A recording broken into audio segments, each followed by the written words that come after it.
Differentiation की जो problem यहाँ नज़र आ रही है, इसके अंदर एक बहुत ही इंपॉर्टेंट थ्योरम का यूज़ है। देखो, दो पार्ट तो यहाँ पे जिन्होंने दे रखे हैं, इनके अंदर लिमिट वाला क्वेश्चन है और यहाँ पे रूट्स की बातें कर रहा है कि कम से कम एक रूट आएगा। तो यहाँ पे उस थ्योरम को ध्यान से देखिए। डिफरेंशिएशन की सबसे इंपॉर्टेंट थ्योरम है, अगर एफ एक्स कोई ए टू बी इंटीग्रेट करते हैं डी एक्स, और अगर वो रिजल्ट ज़ीरो बनता है तब, और कंडीशन है इसके साथ कि एफ एक्स आपका फंक्शन कैसा है, कंटिन्यूस। तो ये एफ एक्स आपको इंटीग्रेशन करने पर आपको एरिया देता है, एल्जेब्रिक एरिया। तो देखिए, इसके लिए केवल यही संभावना बन सकती है कि अगर हम किसी फंक्शन को ए टू बी इंटीग्रेट करते हैं तो हमें एरिया देगा, और वो एरिया आप क्या कह रहे हैं कि जीरो आ रहा है, तो डेफिनेटली उस कर्व को नीचे ऊपर सेम एरिया बाउंड करना चाहिए। जैसे +2 यूनिट यहाँ करा, -2 यूनिट यहाँ करा, तो रिजल्ट हो गया जीरो। तो ऐसा तभी हो सकता है एक कंटिन्यूस फंक्शन के लिए कि फंक्शन नीचे जो ऊर्जा है तभी तो नेगेटिव एरिया जनरेट करेगा। तो फाइनली जो डिफरेंशिएशन हो में एल्जेब्रिक एरिया बनाता है, तो उतना ही ऊपर होगा एरिया, उतना ही नीचे होगा। ऐसा भी हो सकता है कि कर्व हमारा एक से ज़्यादा बार कट करके चला जाए, तब भी हो सकता है कि एरिया सेम बन जाए। यहाँ पे +3 आ जाए नीचे, जैसा समझने की कोशिश करना, ये नीचे वाला एरिया +3 हो जाए ये वाला, और ये +2 और ये +1 हो जाए, तो भी ऊपर और नीचे का एरिया सेम बन जाएगा। तो इसलिए वो कहता है कि कम से कम एक रूट आएगा, हैज़ एटलीस्ट वन सॉल्यूशन। तो इस इक्वेशन का, इस फंक्शन का एक सॉल्यूशन तो है, और एक से ज़्यादा कितने भी हो सकते हैं, provided F X D X A to B ये जीरो बने, यानी एफ एक्स कंटिन्यूस रहना जरूरी है। अब कोई कहे सर जीरो तो इस तरीके से भी आ सकता है, ये हमारा x इक्वल टू ए है, ये x इक्वल टू बी है, कि फंक्शन ही एफ एक्स जीरो हो जाए, तो ठीक बात है।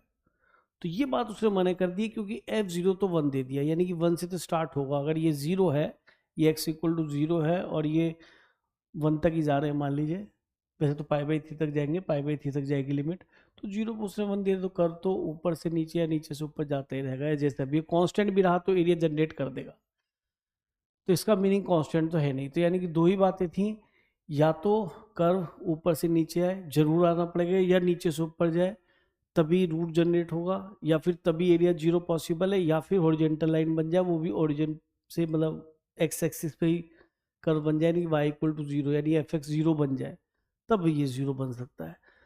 अच्छा, अब अगर कोई कहे कि सर जीरो क्या और तरह से बन सकता है, तो आप ये देखिए, अगर कर्व कोई और थ्योरम इसके अलावा बन सकती है, तो अगर कोई फंक्शन है ये पॉजिटिव वैल्यू दे रहा है, यानी अबव द एक्स एक्सिस है, पॉजिटिव तो वो तब भी दे सकता है एरिया जब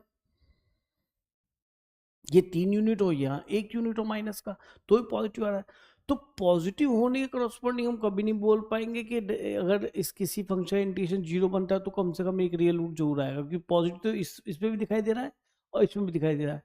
नेगेटिव के करस्पॉन्डिंग भी नहीं कह पाएंगे, नेगेटिव तो इससे डिफरेंटिएशन की वैल्यू आ जाएगी, और नेगेटिव इस तरीके से भी आ सकती है। देखो ध्यान से, ये ऊपर छोटा एरिया बन जाए, नीचे बड़ा एरिया बन जाए, +1 बन जाए, तो नेगेटिव तब भी आ सकता है। तो इंटीग्रेशन को नेगेटिव करने से आप ये कहेंगे इंटीग्रेशन नेगेटिव है इसलिए एक रूट आएगा, तो ये बात गलत होगी, क्योंकि नेगेटिव तब भी आ सकता है जब एक भी रूट नहीं आया, यानी एक्स एक्स तो इसे कट ही नहीं करा। और पॉजिटिव रूट पे भी एक रूट आ सकता है, और पॉजिटिव एरिया पे भी डेफिनेट पे आपको एक रूट मिल सकता है, और पॉजिटिव एरिया हो तो एक भी रूट ना मिले। लेकिन ये बात सत्य है कि अगर F dash X A to B में जीरो बन रहा है, नेगेटिव पॉजिटिव बात है, और जीरो बन रहा है, तो डेफिनेटली कोई ना कोई रूट जरूर आएगा, अगर एफ एक्स कैसा फंक्शन है, कॉन्टिन्यूस फंक्शन है। तो ये कंसेप्ट मैंने आपको यहाँ समझा दिया, और इसी कंसेप्ट का यूज़ मैं अब इस क्वेश्चन में करने वाला हूँ। फिर ये क्वेश्चन बहुत ही ईजी हो जाता है, और याद रखना ये one of the good approach है रूट को बताने के लिए कि हाँ भाई इस फंक्शन का कोई root between these two limit है, तो ठीक है, यानी इसका रूट मिलता है आपको। तो मैंने अपना फंक्शन ये जी एक्स लेट कर लिया, F x -3 cos x, 3 cos 3x, और आप ये चाहते हैं कि ये क्या बने, जीरो, यानी इसका रूट मिले। तो यानी इसका इंटीग्रेशन किसका, जी एक्स का, भाई इसका तो आप चाहते हैं, ये रूट किसका था, एफ एक्स का था ना, इसका इंटीग्रेशन जीरो बन जाए, जीरो से कहाँ तक, π/3 के बीच में। तो आप ये कह देंगे कि ये इस इक्वेशन का कोई ना कोई एक रूट कम से कम है बिटवीन 0 to π/3। तो देखते हैं क्या ये जीरो बनता है। तो आप खुद देखिए, अगर मैं इसको स्प्लिट कर दूं इंटीग्रेशन को 0 से पाई/3, तो आपको एक चीज़ नज़र आ जाएगी कि सर ये तो 0 है, दे ही रखा है, इसी को पकड़ के तुमने सारा क्वेश्चन समझाया था, तो इंटीग्रेशन ही 0 हो गया। इसका इंटीग्रेशन करा sin3x 0 से लेके पाई/3। अब आप बताइए, हम यहाँ पाई/3 पुट करते हो, साइन पाई कितना होता है 0, और साइन 0 0 होता है, तो रिजल्ट तो 0 ही आ गया, तो 0 - 0 0 आ जाएगा। यानी कि डेफिनेटली दिस फंक्शन, ये एफ एक्स की जगह पूरा ये फंक्शन है, दिस फंक्शन इक्वल टू 0, कम से कम एक रूट जरूर रखेगा 0 से पाई/3 के बीच में। कंटिन्यूस ये है ही, क्योंकि एफ एक्स कंटिन्यूस है और कॉस सी एक्स तो कंटिन्यूस होता ही है। अब इसका हमें दूसरा पार्ट देखना है। दूसरा पार्ट क्या कहता है कि सर इसमें भी फंक्शन ऐड कर लेते हैं, इसको इधर लिया है, ये हो गया एफ एक्स -3 sin 3x और +6/पाई इक्वल टू 0, और इस पूरे को हमने क्या ले लिया, नया फंक्शन एच एक्स। और फिर वही कंसेप्ट लगाते हैं, 0 से पाई/3 हम इसको इंटीग्रेट कर लेते हैं, तो एफ एक्स -3 sin 3x +6/पाई, और अगर ये एरिया 0 बनता है तो इसका मतलब this function has at least one root between 0 to pi. तो ये तो इंटीग्रेट को स्प्लिट करेंगे तो 0 हो जाएगा -3। अब इसका इंटीग्रेशन हो जाएगा cos 3x/3, ठीक है जी। और ये माइनस का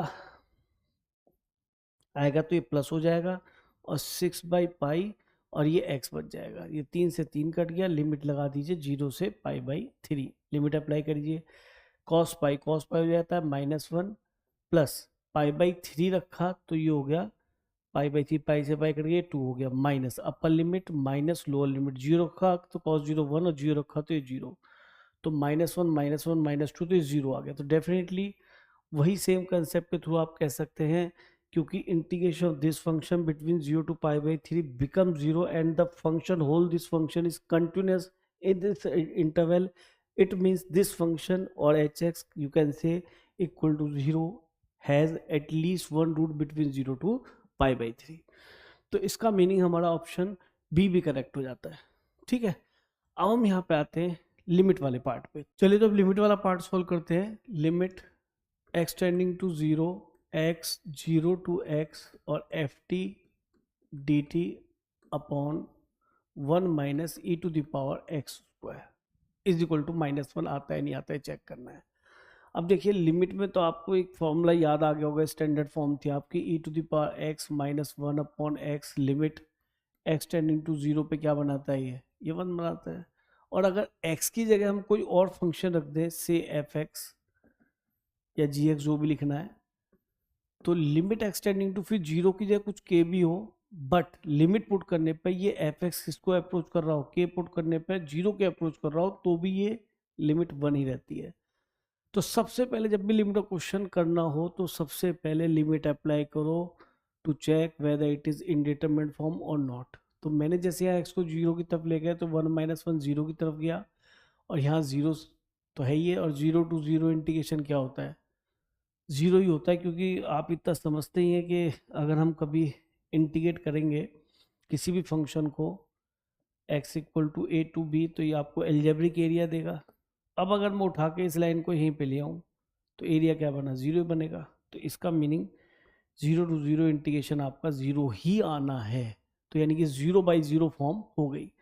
तो स्टूडेंट एकदम एल हॉपिटल रूल लगाता है तो उसके लिए प्रोडक्ट रूल लगाना पड़ेगा, तो उसमें टाइम लगेगा। और यहाँ पे हम स्टैंडर्ड फॉर्म देख ही रहे हैं, तो एक माइनस कॉमन लिया तो e की पावर एक्स स्क्वायर -1 लिख लिया, क्योंकि फॉर्म इसी फॉर्म में, सॉरी जो फंक्शन है वो कुछ इस फॉर्म में बनाना है, तो यहाँ पे एक्स स्क्वायर से मल्टीप्लाई एक्स स्क्वायर से डिवाइड कर लिया।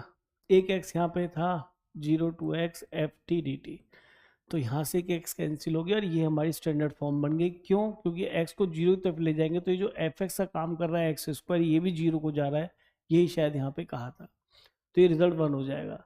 अब बीच में किसी स्टेप में क्या हम लिमिट रख सकते हैं? हाँ लिख सकते हैं, अगर वो पूरा फंक्शन पूरे क्वेश्चन के प्रोडक्ट में हो और नॉन जीरो वैल्यू दे रहा हो, तो नॉन जीरो वैल्यू 1 दे रहा है, तो we can apply the limit, और ये हो जाएगा आपका 1। तो नेट आपका फिर 0 से x F T D T हो गया, और ये माइनस एक्स आपका यहाँ पे बच गया, एक माइनस ऊपर लिख लिया। अब x टेंड टू 0 रखें तो ये 0 और ये भी 0, तो 0/0 फॉर्म में ही जाएगा। तो अब हमें एल हॉपिटल रूल ही अप्लाई करना पड़ेगा, वही हो सकता है क्योंकि अब कोई फॉर्मूला नहीं बन सकता, ना कोई एक्सपेंशन लग सकता, तो उसको आप जानते ही हैं। अपर लिमिट लिख देते हैं हम टी की जगह, और फिर जो अपर वाला फंक्शन होता है इसकी अपर लिमिट वाला फंक्शन उसका डिफरेंशियल लिखते हैं, बीच में लगाते हैं माइनस, फिर लोअर लिमिट पुट कर देते हैं और फिर लोअर लिमिट वाले का differentiation with respect to X, और ये 1 ही हो गया, तो ये तो खत्म हो गया। अब एक्स को फिर 0 अप्लाई कर, तो ये एफ 0 आ गया, ठीक है, और ये माइनस लगा हुआ था इसके आगे, ध्यान रखना, तो ये एफ 0 क्या आ जाएगा, -1, तो ये हमारा -1 है, तो ये रिजल्ट करेक्ट हो जाता है। अब तीसरे ऑप्शन पे आते हैं हम, limit x tending to 0 sine X 0 to x F T D T upon X square. तो यहाँ पे भी देखिए हमारी standard result sine X by X नजर आ रहा है। सबसे पहले देख लो कि इनडिटरमिनेट फॉर्म में, हाँ सर एक्स को 0 ले जाएंगे, 0 to 0, ये भी 0 होगा, 0 into 0 0 की तरफ जाएगा, और ये एक्स को 0 तरफ ले जाएंगे तो ये भी 0 की तरफ जाएगा, तो डेफिनेटली 0/0 फॉर्म ही होनी है। लेकिन क्योंकि एक स्टैंडर्ड फॉर्म यहाँ पे लिमिट का फॉर्मूला इंतजार कर रहा है, तो उसको अप्लाई कर दो साइन एक्स बाई एक्स, और ये 0 to x F T D T. अब फिर वही कहानी है, क्या हम इस तरह से प्रोडक्ट में लिमिट रख सकते हैं? हाँ रख सकते हैं, प्रोवाइडेड उसकी लिमिट रखने पर वो नॉन जीरो फाइनाइट नंबर आ रही है, तो ये फाइनाइट नंबर 1 है और 0 भी नहीं है, तो हम कहीं भी इंटरमीडिएट स्टेप में इस तरह से लिमिट यूज़ कर सकते हैं, कभी आपकी मिस्टेक नहीं होगी। अब फिर देखा क्या ये इंडिटरमिनेट फॉर्म बन रही है? हाँ बन रही है, एक्स को 0 तो ले गई, ये 0 जाएगा, 0 to 0, ये भी 0/0 फॉर्म बन रही है, ठीक है जी। तो हम एल हॉपिटल के थ्रू ही जा सकते हैं, तो लगा दिया बेटा, ये एफ एक्स हो जाएगा और ये 1 हो जाएगा, ऊपर का डिफरेंशियल एफ एक्स बनेगा, ये 1 बनेगा, एक्स को 0 की तरफ लगेगा तो ये एफ 0 हो गया, और एफ 0 आपको 1 दे रखा है, इसका मीनिंग ये रिजल्ट 1 आएगा, तो ये गलत हो गया। तो इस क्वेश्चन में उसने हमसे 4 क्वेश्चन तो करा ही लिए, लेकिन ये जो दोनों लिमिटेड क्वेश्चन थे, ये वाला फिर ये वाला, ये दोनों इजी थे, और इसके अंदर ये जो कंसेप्ट आपको सिखाया ना क्वेश्चन में, प्लीज़ इसको याद रखना, रिक्वेस्ट कर रहा हूँ मैं, क्योंकि इस तरह से क्वेश्चन आपके बहुत सारे एग्जाम में बनेंगे बच्चों, ये आपको जरूर तैयार करके जाना है क्वेश्चन, क्योंकि ऐसा क्वेश्चन वहाँ पे नहीं हो पाएगा, इससे बिल्कुल फिजिक्स केमिस्ट्री में जैसे डेफिनेशंस आप लर्न करते हैं उस तरह से लर्न करके जाना, कई बार देखेंगे तो वो कंसेप्ट आपको याद हो जाएगा और वहाँ पे नए क्वेश्चन में भी आप अप्लाई कर देंगे।